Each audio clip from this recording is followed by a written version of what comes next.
Здравейте, приятели! Аз съм Габриела Никол от Paleo Lifestyle и съм тук, за да ви обясня на български, както ме помолихте, за палео диетата и какво представлява.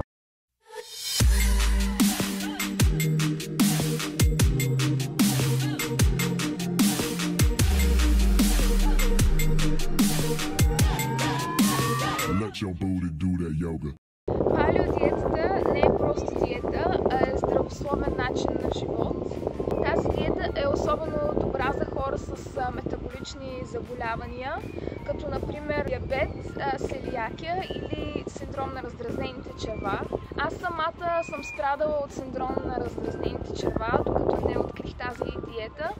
И наистина излекувах себе си и затова почнах да се занимавам с диетология. След като вече имам бакалавър по анатомия и реших да преследвам кариера в диетологията и затова почнах онлайн курс, за да се акредитирам професионално като палеодиетолог в Великобритания и да помогна и на други хора да излекуват мъжно-чревните си проблеми. Тази диета включва най-чистите източници на храна, като плодове и зеленчуци, които трябва да са органични, както и месото е много важно да е пасично и био.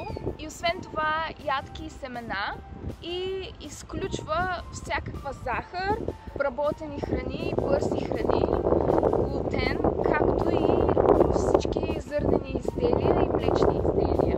И по този начин, като се премахнат храните, които обикновено причиняват алергия, тялото ви започва да се подобрява вътрешно и външно, здравето ви се подобрява, енергията ви се подобрява, както и сте млади за по-дълго. Както примерно аз съм на почти 28 години, но повечето хора не биха ми дали и 20 години. Надявам се това въведение в палеодиетата да ви е харесало и ако да, моля дайте палец нагоре, както и се абонирайте за моят канал, за да видите повече видеа и на български език по тази тема, а и